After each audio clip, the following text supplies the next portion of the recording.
अस्सलाम वालेकुम, मैं हूं सबा भट्टी और आप देख रहे हैं MAT20 न्यूज HD। आइए नजर डालते हैं आज की अहम खबर पर।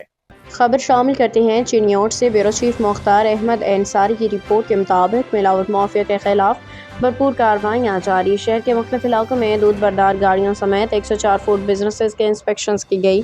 30 फूड बिजनेसेस को इस्लाहाती नोटिस जारी। मजमूई तौर पर 1,55,000 के जुर्माने आए। फूड सेफ्टी टीम्स ने शहर के मुख्तलिफ इलाकों मंगल बाजारों में वाक़ सोडा वाटर पॉइंट्स के इंस्पेक्शन की।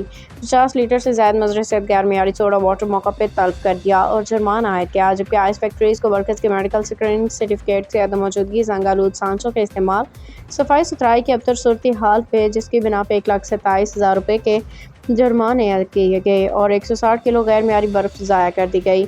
इस तरह मुख्तलिफ फूड पॉइंट्स किराना स्टोर को 24,000 रुपये जुर्माने, 2 किलो से ज़्यादा एक्सपायर्ड अशिया को तलब कर दिया। Deputy director operations Punjab food authority Chiniot Mohammad Qasim Raza नाकस गैर मियारी अशिया खुल्दनोश का इस्तेमाल मुतअद्दिद बीमारियों का बायस बन सकता है। ऐसे अनासर की हौसला शिकनी करने के लिए भरपूर इकदाम किए जाएंगे। DG Punjab food authority Mohammad Asim Javed.